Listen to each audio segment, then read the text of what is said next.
Hello, good morning. Ito po si Ruth Capuno. Nagluluto po siya ng press lumpia. Ginagawa ko po yung pabalat ko. Ako naggagawa. After na naluto na yung pabalat, ibabalot ko na siyang kagad na wrapper para malambot po siya.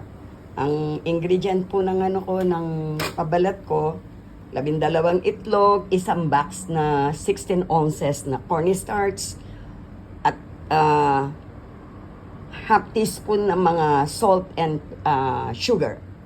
Tapos, isang 1/4 na vegetable oil. And then po, pagkatapos ayan na po yung wrapper. Pagkatapos po nun, ito naman yung vegetable niya. Para abang ginagawa mo yung pabalat, binabalot mo yung yung laman ng